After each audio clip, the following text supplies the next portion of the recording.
Welcome, BrainStorm attendees. Thank you so much for attending our session on using your phone system to enhance school and campus security, presented by ClearlyIP. We sure appreciate your participation and hope we can help you understand the new telecom laws around school and campus safety and how to use some simple tools that can be added to your existing phone system. My name is Bree Fernie. I'm the Chief Marketing Officer at Team ClearlyIP.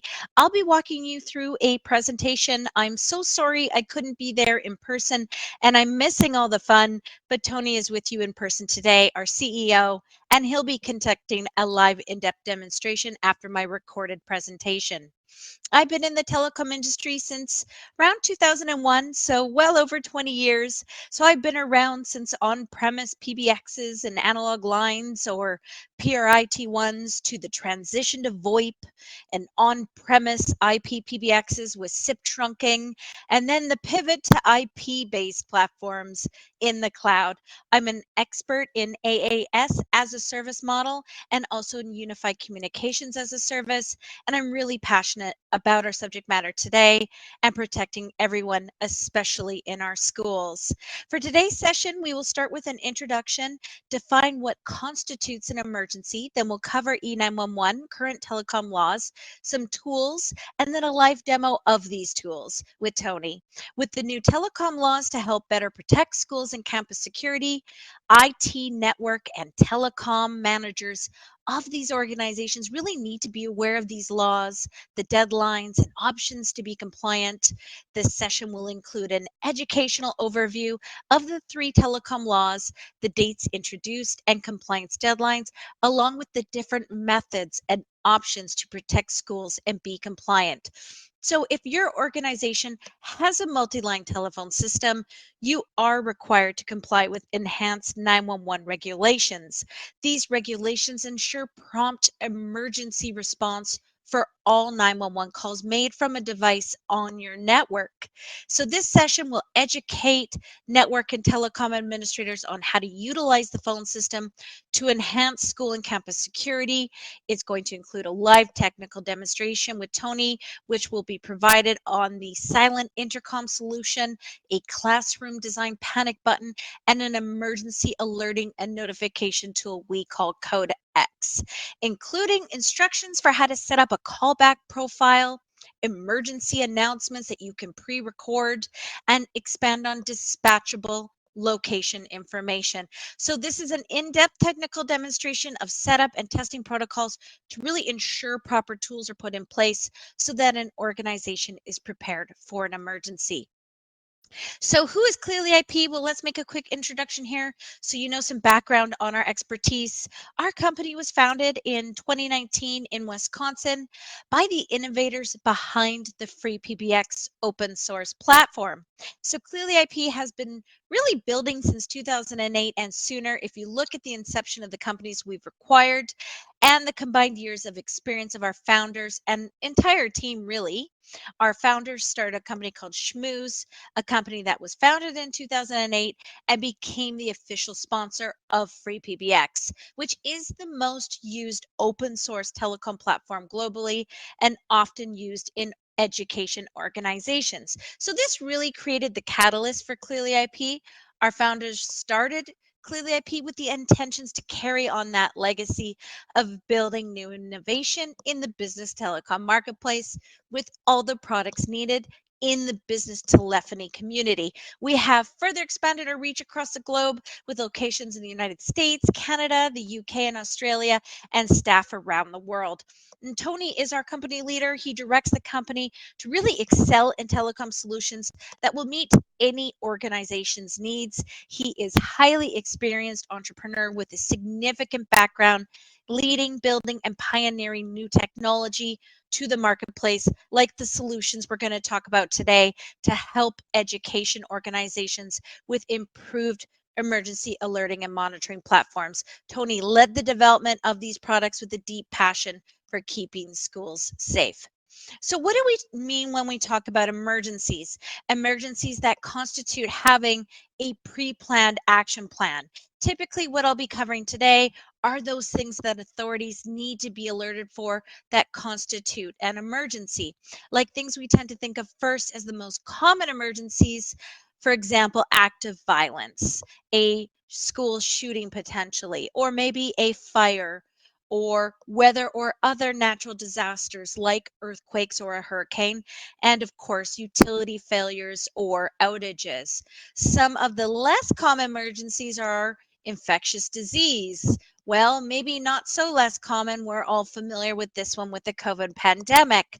Harmful toxins, vehicle accidents, that might be a bus accident, or biological hazards. Those are some of the less common emergencies. Next, let's talk about telecom laws and how they affect emergencies. So there are presently 3 telecom laws requiring system administrators to be compliant. They are 1, Carey's Law, 2, the Ray Baum Act, and 3, Alyssa's Law. So then the next question is, what is E911? And this is another component and consideration. Enhanced 911 or E911 is a system used in North America to automatically provide the caller's location to 911 dispatchers. So we all know that 911 is the universal emergency telephone number in which callers dial in the event of an emergency and where locations need to be communicated.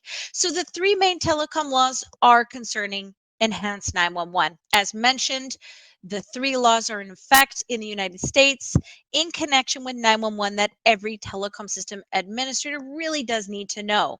Carey's Law and the Ray-Baum Act have been around for a while now, so most of you are likely familiar with them, but you might not be familiar with the newer Alyssa's Law, so I'll briefly cover all 3.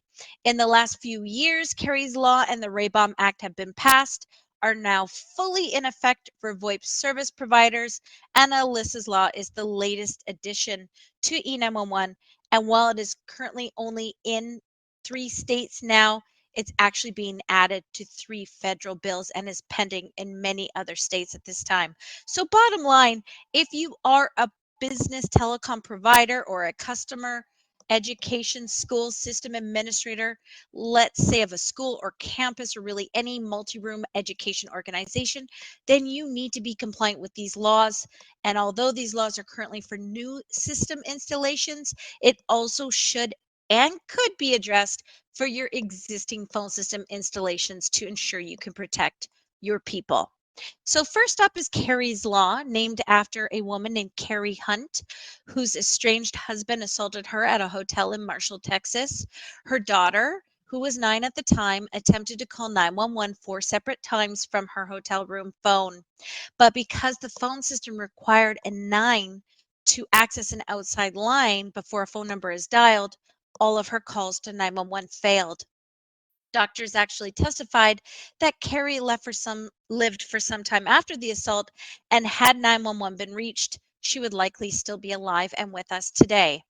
Next is the Ray-Baum Act. The Ray-Baum Act was named after a lawyer and congressman who championed this telecommunications policy throughout much of his career. It ensures that first responders have a correct location associated with the 911 call received. And third, Alyssa's Law, named after a young woman named Alyssa Aladeff, a 14-year-old student at Marjorie Stoneman Douglas High School in Parkland, Florida. She was a victim on February 14th, 2018, when a former student killed 17 people in a mass school shooting. Alyssa's Law is legislation to improve the response time of law enforcement during emergencies in public schools. So it mandates that all public elementary and secondary school buildings be equipped with silent panic alarms that directly notify law enforcement. So as you can see, Alyssa's Law is the newest and quickly gaining momentum, is currently passed in 3 states, which are Florida, New York, and New Jersey, and pending in several other states. So in summary, you can ask yourself these questions to know which of these laws apply to what. Number 1, how can people sound an alert? That's Carey's Law. Who should be alerted? Alyssa's Law. And where is that alert coming from? That's the Ray-Baum Act. So let's further define Carey's Law as the next step. So Carrie's Law began in 2013. I've already mentioned her passing. Congress responded by enacting Carrie's Law in 2018. Carrie's Law requires direct 911 dialing and notification capabilities in multi-line telephone systems, which are typically found in enterprises such as office buildings, campuses, and hotels. The statute provides that these requirements take effect on February 16th of 2020, 2 years after the enactment date of Carrie's Law. In addition, Carrie's Law and the federal rules are forward-looking and apply only with respect to a multi-line phone system that are manufactured, imported, offered for first sale or lease, first sold or leased, or installed after February 16th, 2020. So who does Carrie's Law affect? Well, everyone really. Carrie's Law requires direct 911 dialing and notification capabilities in multi-line telephone systems such as in schools, colleges, universities, hospitals, really any large multi-room office organization. So the question you should be asking is your organization Carrie's Law compliant? You can follow these 3 simple steps to get going on Carrie's Law. First step, contact the provider of your school phone system and find out if your system has been set up to reach 911 without dialing another digit like 9 or 6 to get an outside line. Second step, confirm your phone line provider does offer a direct line to 911. If you cannot get an answer, you can contact your local 911 authority for assistance on this. And then third step, test and test some more. Contact your public safety answering point by calling their non-emergency number and finding out the best time to test and schedule tests, and also make sure they are receiving your locations. So this is where the Raybaum Act comes in. The Act emphasizes the importance of making dispatchable location information from all 911 calls available to your emergency local authorities, regardless of the technological platform used. So for dispatchable locations for the Raybaum Act, this is not just setting up your main address. Here's an example of a floor plan. First responders receive a 911 call. They rush to site, they come in the front door, and usually they would yell out looking for the person who needs help, and they would start searching. You have to ask yourself, can the person who dialed 911 communicate back with someone at the front door of where they are? What happens if they're passed out? It is important that first responders have an idea of where that call is originating from within that building. Just a main address is really not accurate enough here. First responders could be looking for 2 to 3 minutes, and that could be life or death. Okay, that might be compliant, but things can be done easily to be more accurate. Instead of just the building address, we have added northwest corner office or ground floor or southeast sales bullpen on the second floor. Look at your floor plans, go through the extension list, and then update your dispatchable locations with more details. Who does the Raybaum Act affect? All of us. You must ensure that all 911 calls have a dispatchable location in detail. Again, dispatchable location is conveyed with 911 calls to dispatch centers, regardless of the technological platform used, including 911 calls from a multi-line telephone system. The first piece of Raybaum's Act, Section 506, covered wired devices, and it went into effect on January 6th of 2021. Wireless and mobile off-site device coverage went into effect January 6th of 2022.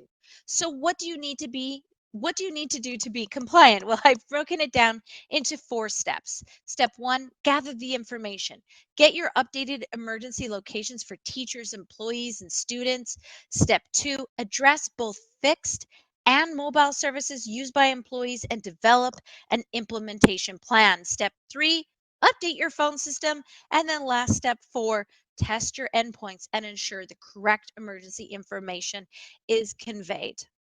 So next up is Alyssa's Law. Let's review that some more. Alyssa's Law is legislation to improve the response time of law enforcement during emergencies in public schools. It mandates that all public elementary and secondary school buildings be equipped with silent panic alarms that directly notify law enforcement.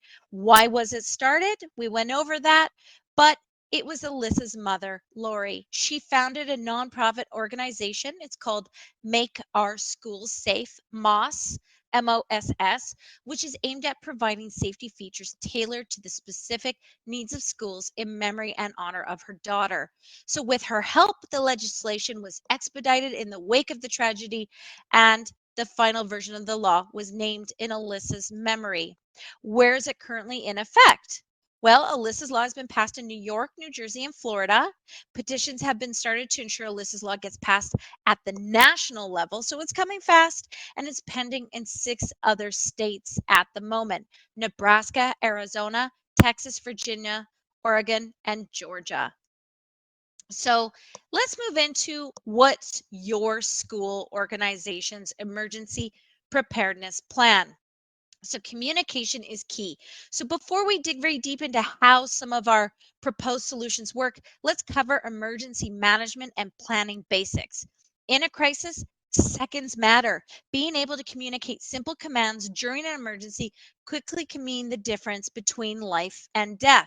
Emergency planning and management really is its own discipline. I suspect that not many of you here today are experts in emergency risk management. However, if you are in school technology, this is becoming a big requirement for this space. You will likely be needing to know how to fit communications into a school's emergency plan. Diving into emergency planning can be a bit of a rabbit hole with multiple options and theories about best practices today. We're going to cover some basics of emergency planning. There are thousands of resources on this stuff online, so I'm only going to try and touch on the pieces that may be relevant in your role as a telecommunications manager or provider.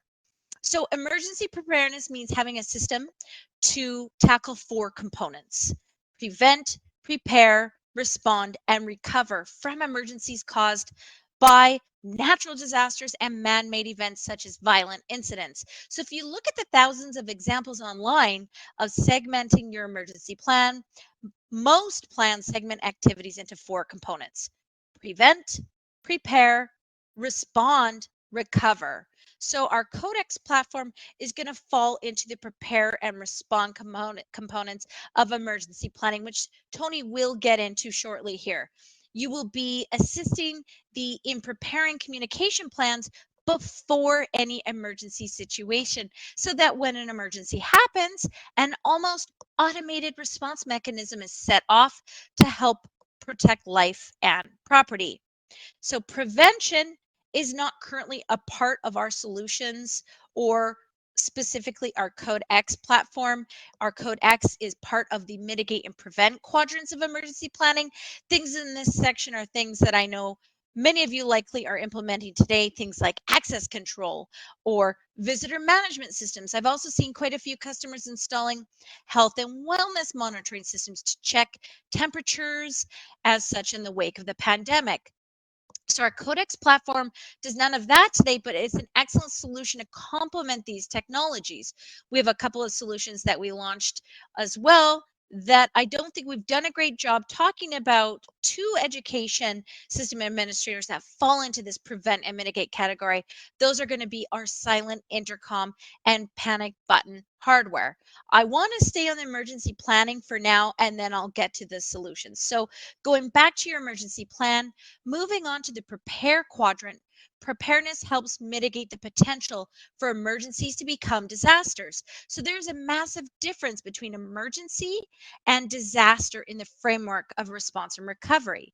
An emergency is an event that can be responded to using available resources, whether that be local school administration or resource officers, school nurses, or even local law enforcement. On the other hand, a disaster is categorized by impacts that overwhelm local responders' capacities and place demands on resources that are not available locally. CodeX, our alerting platform, is designed to help enable quick, concise communications during an emergency and provide timely information to the administration and first responders to prevent emergencies from becoming disasters. So a big piece of emergency planning is the planning part. You can't fly by the seat of your pants with this stuff. Schools must prepare and practice protective actions for life safety.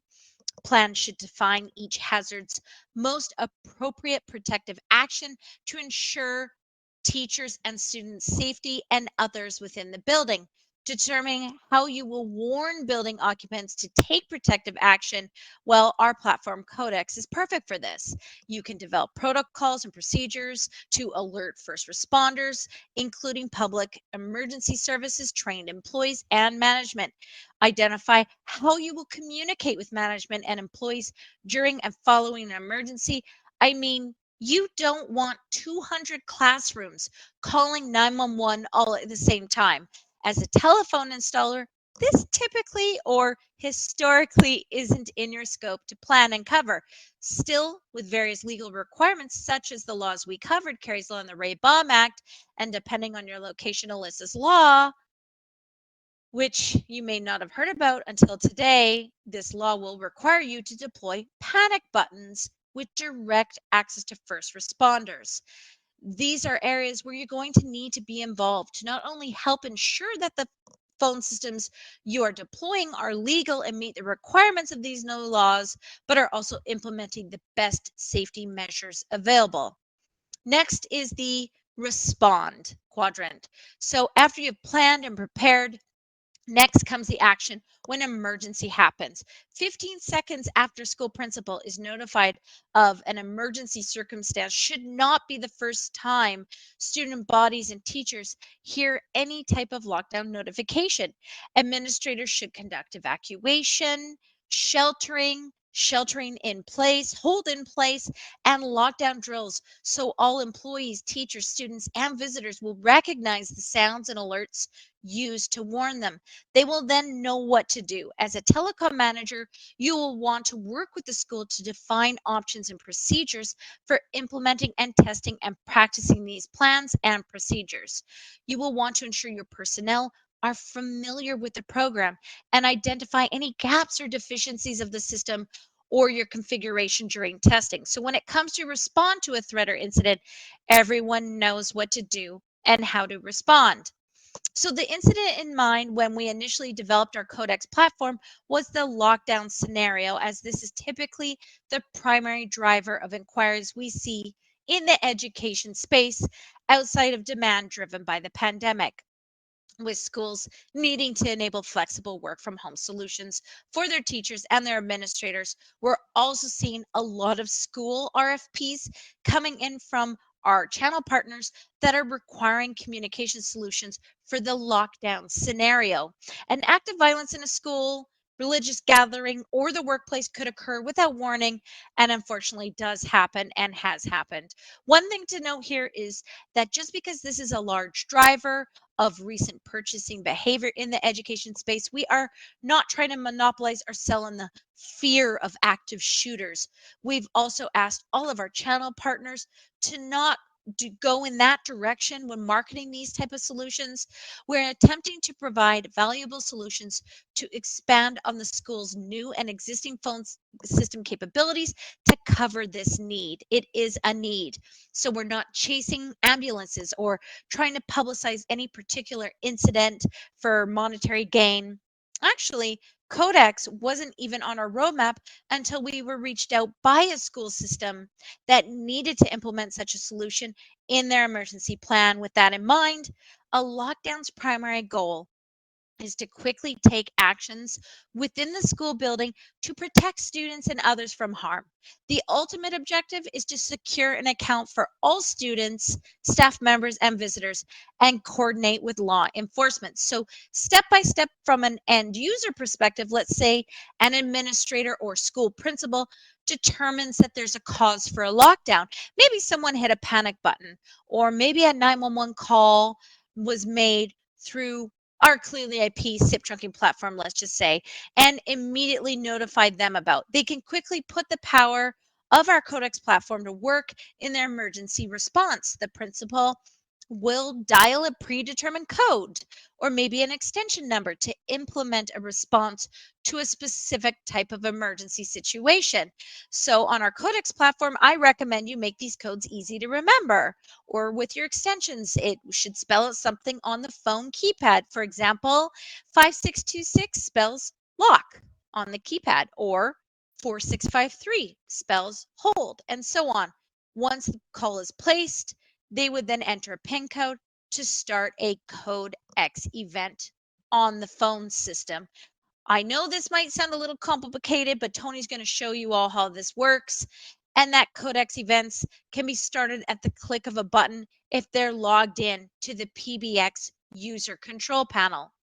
So when delivering a lockdown message or any specific event message, it's really important to use clear, concise, plain language for the instructions so that even visitors or substitute teachers or those who have never been in a previous drill or exercise are aware of exactly what they need to do. For example, for a lockdown message, you could say something like, "Attention, the school is now in full lockdown. Lock and block your rooms, turn off all your lights, immediately clear restroom and hallways to the closest safe location. If you are outside, please run to a safe off-campus location. Students, stay off your phones and stay silent. Staff, please report your room status with your predefined code." So it should be simple and to the point.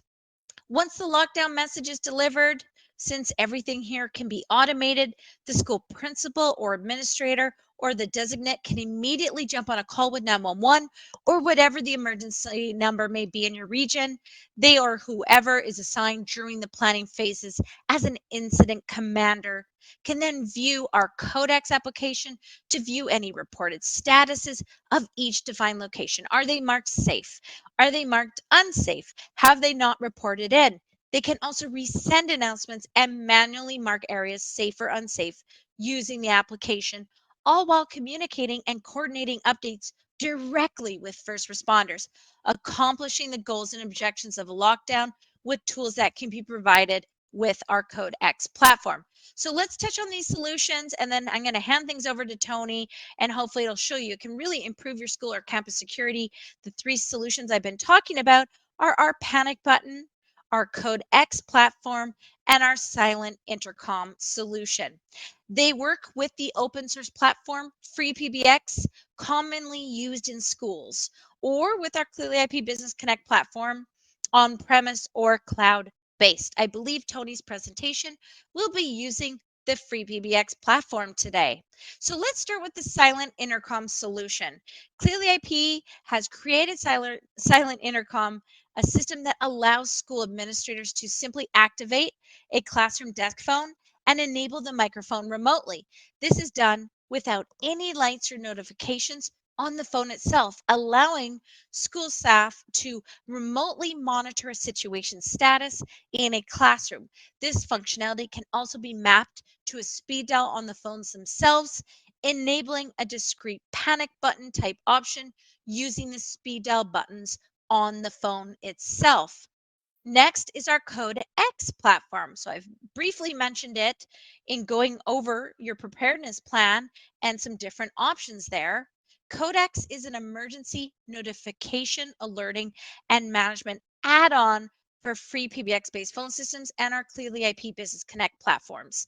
The way we came up with the name is if you think about emergency code statuses you see in the movies, the news, and elsewhere, we think of things like code yellow, or code red, code blue, and so on.